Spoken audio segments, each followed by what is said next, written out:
Udah ya Bu ya? Oke, siap. Ya kita mulai. Assalamualaikum warahmatullahi wabarakatuh. Waalaikumsalam Waalaikumsalam warahmatullahi wabarakatuh.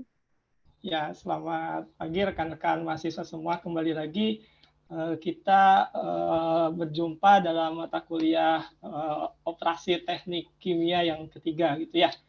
Nah, pada pertemuan hari ini kita awali dengan berdoa terlebih dahulu.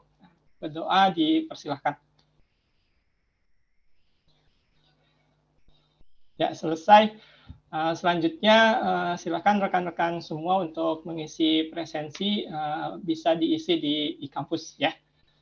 Oke, jadi untuk pertemuan pada kuliah operasi teknik kimia sekarang, kita akan coba lihat dulu nih ada satu video. Nah, mudah-mudahan nanti bisa mereview kembali terkait konsep-konsep dan materi yang sebelumnya sempat kita bahas. Slide berikutnya. Next.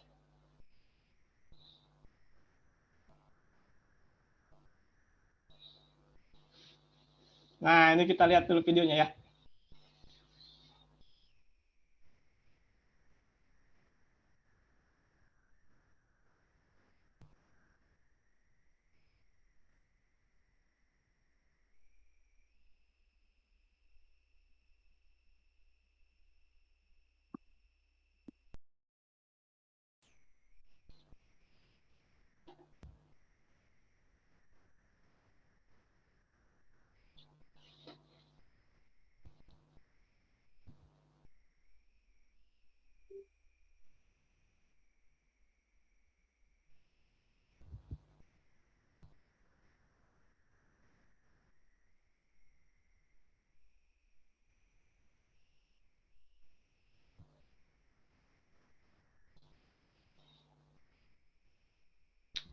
Ya, jadi videonya seperti itu. Mungkin rekan-rekan semua nggak pernah ini ya, nggak pernah mengalami atau melakukan hal ini gitu ya, nyeduh kental manis dengan menggunakan air gitu ya. Nah, kalau misalnya kita perhatikan saat air itu dimasukkan ke dalam kental manis yang ada di dalam gelas, nah tiba-tiba kan si air yang masuk itu jadi berwarna putih gitu ya. Nah, next slide-nya, next-nya, jadi ada satu pertanyaan nih. Jadi fenomena apa tuh yang terjadi ketika si air itu dimasukkan ke dalam gelas yang berisi kental manis? Nah, kalian coba bisa tuliskan kira-kira konsep atau fenomena apa yang terjadi ketika si air itu dimasukkan ke dalam gelas yang berisi kental manis. Kalian bisa tuliskan di kolom komentar. Nah, Nilu sudah difusi katanya. Terus yang lainnya, yuk.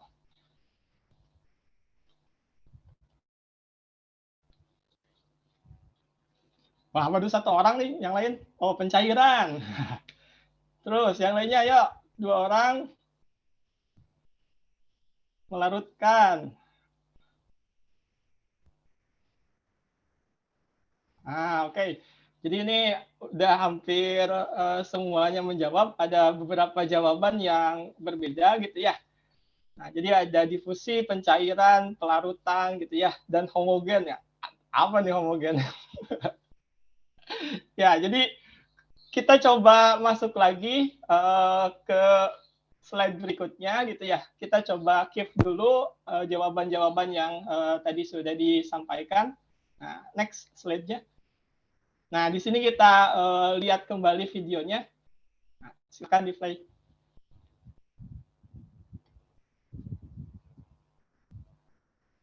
A lump of sugar is composed of many individual sugar molecules, and even as a solid lump, the individual sugar molecules are in motion. When the lump is dropped into the water, it begins to dissolve. Individual sugar molecules move randomly and constantly from the area where they are common to the area where they are scarce. This type of motion, when molecules move from areas of their higher concentration to areas of their lower concentration, is called diffusion. Diffusion continues until all the sugar molecules become evenly dispersed throughout the beaker. The rate of diffusion is affected by temperature, size of molecules, and the steepness of the concentration gradient. Although not specifically shown in this animation, this is one of the processes whereby materials are exchanged between a cell and its environment. Nah, ya dari video tersebut sudah terjelaskan gitu ya. Nah, walaupun konteksnya berbeda, kalau yang video pertama kan ya zat cair dengan zat cair, tapi dengan kekentalan yang berbeda gitu ya. Cuman satu hal yang mungkin bisa kita tarik dari kedua video tersebut, nah, ketika misalnya kita memiliki dua zat gitu ya, yang memiliki konsentrasi yang berbeda gitu kan, kemudian kita campurkan, nah, maka nanti akan terjadi proses apa tadi katanya, proses difusi gitu ya. Jadi proses difusi itu proses di mana pergerakan atau bergeraknya molekul-molekul dari larutan yang konsentrasinya tinggi ke larutan yang konsentrasinya rendah gitu ya. Jadi kalau misalnya kita tadi lihat di video pertama, yang memiliki konsentrasi tinggi itu kan kental manisnya gitu ya. Nah, yang memiliki konsentrasi yang rendahnya itu airnya. Nah, maka nanti molekul-molekul dari kental manis itu akan terdifusi gitu ya ke dalam zat cair. Nah, itu ya. Ini konsep difusi ini kemarin sudah dibahas. Nah, pada pertemuan sekarang, next slide-nya. Nah, kita akan coba belajar mengenai proses difusi pada zat padat, gitu ya. Nah, menggunakan hukum Fick's ya atau Fick's law diffusion. Nah, jadi di awal tadi kita coba brainstorming tentang konsep difusinya. Sekarang kita akan coba masuk ke dalam pembahasan mengenai difusi pada zat padat, gitu ya. Jadi bagaimana tuh proses difusi yang terjadi, tapi itunya apa? Medianya itu merupakan zat padat. Jadi gimana suatu zat itu bisa terdifusi ke dalam zat padat, gitu ya? Kebayang kan ya? Coba acungkan tangan yang secara konteks kebayang gitu. Ayo, acungkan tangan. Ini nggak ada yang ngacungin tangan. Ya, Pak. Ini di reaction.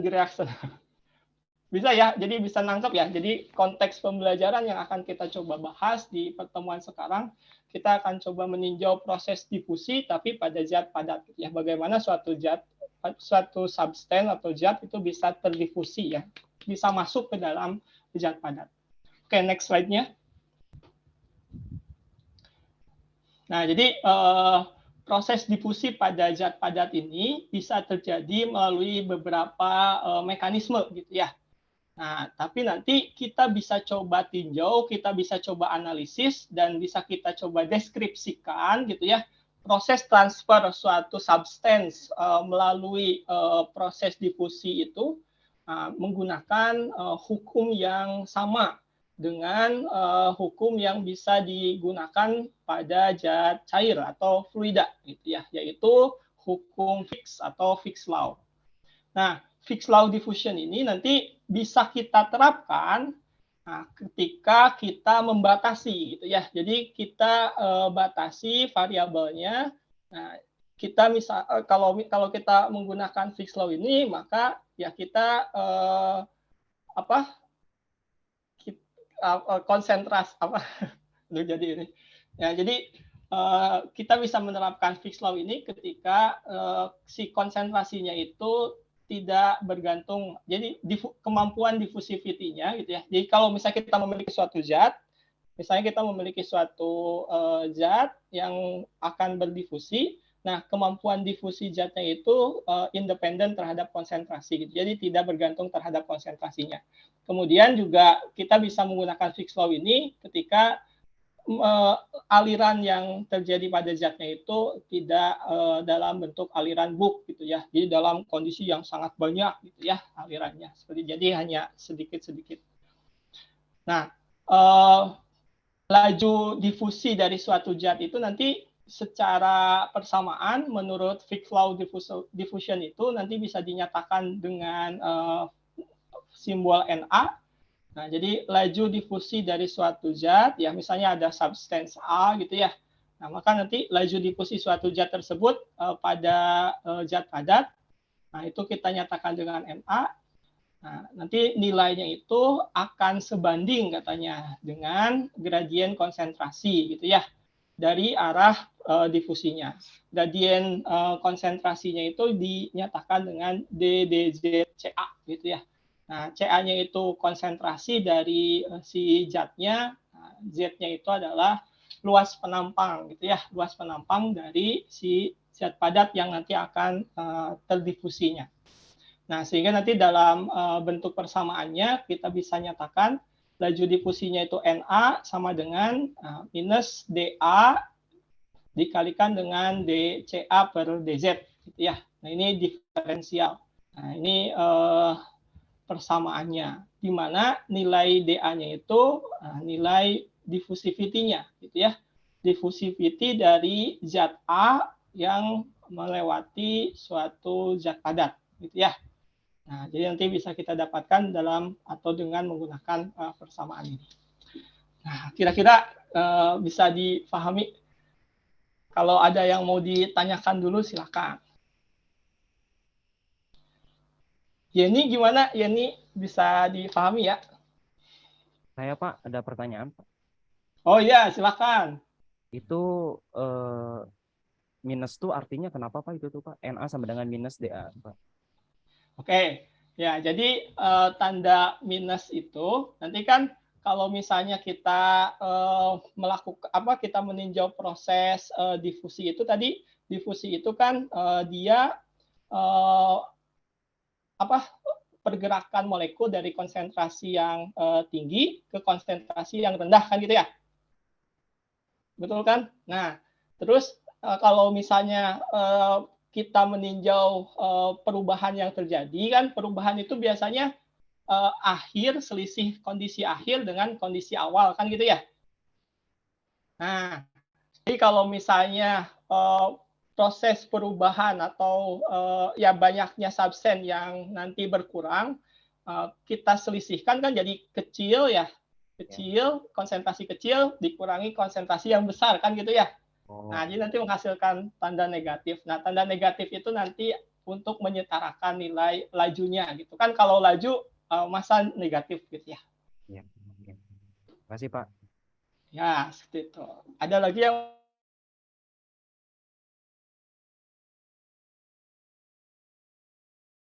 keterangannya sudah jelas ya. Jadi Na itu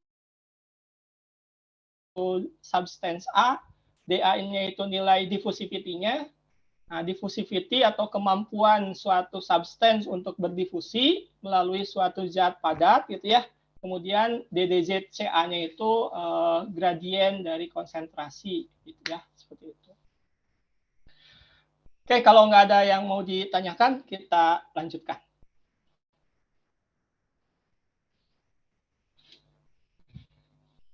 Nah, dari persamaan tadi, jadi kalau misalnya diffusivity suatu zat itu kan nilainya akan konstan gitu ya. Jadi tergantung dari zatnya. Misalnya zat A diffusivity atau kemampuan difusinya sekian, zat B sekian, kan gitu ya. Jadi konstan. Maka nanti kalau kita integrasikan persamaan satu tadi, nah maka kita bisa mendapatkan bentuk persamaannya jadi Na sama dengan dA CA1 min CA2 gitu ya per Z. Nah, dA-nya itu kan tadi diffusivity. CA1 itu berarti konsentrasi dari permukaan zat padat yang pertama gitu ya, atau yang memiliki konsentrasi yang tinggi gitu kan.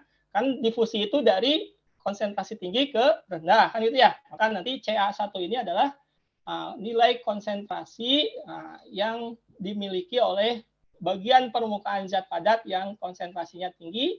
Nah, CA2 itu adalah konsentrasi dari bagian permukaan zat padat yang konsentrasinya rendah gitu ya. Nah, sedangkan Z-nya itu merupakan ketebalan ya, ketebalan dari suatu lempeng zat padatnya. Nah, kalau kita bayangkan misalnya kita memiliki lempengan zat padat gitu ya. Nah, bisa kelihatan kan di video. Nah, jadi kalau misalnya yang sebelah sini dia memiliki konsentrasi tinggi, yang sebelah sininya konsentrasi rendah, nah maka nanti suatu zat itu dia akan berdifusi dari sebelah sini yang konsentrasinya CA1 gitu ya. Nah, ke sini gitu ya. Nah, ke CA2. Nah, kebayangkan ya? Nah, itu. Oke. Jadi kalau kita integrasikan ya kita bisa dapatkan persamaannya seperti itu. Nah, selanjutnya, nah nanti kalau misalnya faktor geometri dari zat padatnya itu kita perhatikan, ya maka nanti kita bisa mendapatkan nilai laju difusinya itu dengan menggunakan simbol W. Nah, nanti nilai W-nya itu kita bisa dapatkan dari hasil perkalian NA-nya yang tadi yang ini nih, DA CA1 min CA2 per Z gitu ya. Nah, SAV-nya, SAV itu rata-rata luas penampang dari zat padat yang akan terdifusi gitu ya, yang akan mengalami difusi. Nah, jadi nanti ada faktor pengali luas penampangnya gitu ya. Nah, sehingga ya nanti kalau NA-nya kita masukkan dari persamaan di atas ini, nah, jadinya seperti ini kan ya, DA CA1 min CA2 per Z dikali dengan SAV. Nah, itu ya. Kemudian nanti untuk luas penampang dari zat padatnya itu kan bentuknya bisa macam-macam. Nah, jadi ini nilai SAV-nya ya untuk yang solid cylinder. Nah, solid cylinder ini kayak pipa gitu ya. Nah, jadi kalau misalnya kita memiliki pipa kan kebayang ya, nanti di dalamnya itu dia kan ada rongga, nah terus dia memiliki jari-jari, nah A1. Jadi A1 itu jari-jari dalamnya. Kemudian A2 itu jari-jari luarnya, gitu ya. Nah, jadi kalau pipa kan punya ketebalan. Nah, jadi nanti jari-jari yang di dalamnya sampai permukaan dalamnya itu A1. Nah, nanti kalau kita ukur sampai ke permukaan luar, nah itu jari-jari luarnya sampai A2 gitu ya. Terus kalau misalnya panjang solid silindernya itu L, nah maka nanti nilai SAV-nya ini gitu ya. Nilai Z-nya, nah Z itu kan ketebalan. Ketebalan itu kan berarti kalau kita lihat pipa, nah ketebalannya itu berarti ya selisih dari jari-jari luar dikurangi jari-jari dalam. Ya, jadi A2 dikurangi A1. Nah, itu untuk solid cylinder. Sedangkan nanti kalau misalnya si zat padatnya itu berbentuk spherical gitu ya, atau misalnya bulatan, nah, jadi kayak bola berongga lah gitu ya, kayak bola sepak gitu kan, atau bola basket, nanti di dalamnya kan kosong. Nah, maka nanti nilai SAV-nya seperti ini. Gitu ya, 4V A1 A2 per ln A2 per A1. Gitu ya. Nah, seperti itu. Gimana? Mungkin bisa coba ini kalau ada yang mau ditanyakan silakan. Saya Pak. Ya. Itu untuk yang solid cylinder, setahu saya ya Pak, solid itu dia nggak berongga Pak. Yang berongga itu setahu saya hollow Pak. Ah ya. Jadi kan ya, jadi kan kalau misalnya kita bayangkan dari proses operasi gitu ya. Nah, ketika kita mau mentransport suatu zat itu kan ya pasti dia bisa terlewat ketika melewati ya itu tuh silinder yang di dalamnya kosong gitu ya. Oh iya, oke. Nah, gitu. Di buku referensi tulisannya solid cylinder. Terus di dalamnya kan ada jari-jari A1 A2 gitu ya. Jadi kalau misalnya dalamnya penuh kan nggak akan ada ukuran jari-jari dalamnya gitu ya. Oh, iya. Oke, siap Pak. Mungkin solid cylinder di sini ya maksudnya yang hollow lah gitu mungkin gitu ya. Tapi dalam referensi dituliskan solid cylinder. Gitu ya. Siap Pak. Nah, yang lainnya yuk silakan. Ada yang mau ditanyakan lagi nggak? Kalau oh ya silakan Sekar. Pak, maaf Pak, saya kurang jelas yang spherical shell Pak. Spherical shell. Oh iya. Terima kasih. Spherical itu kan bulatan ya, bulatan, bola itu kan ya, bola. Nah, seal itu kan kulit. Nah, jadi kulit bola, kebayang kan? Jadi kalau kita punya benda zat padat, ya, kayak bola lah, bola apa, bola sepak atau bola basket kan dalamannya kosong kan ya, Sekar ya. Nah, jadi bentukannya Ya, Pak. gitu. Jadi kalau misalnya ada zat di dalam spherical shell-nya atau di dalamnya itu nanti terdifusi gitu ya. Nah, itu kan nanti nilai Waktunya habis, Pak Hilman. Nah, jadi seperti itu materi yang bisa disampaikan terkait Fick's law diffusion. Nah, untuk latihannya nanti bisa kalian coba lihat di LMS. Nah, kita akhiri karena waktunya udah habis. Assalamualaikum warahmatullahi wabarakatuh. Waalaikumsalam warahmatullahi wabarakatuh. Silakan stop recording, Ibu Bella. Oke, baik.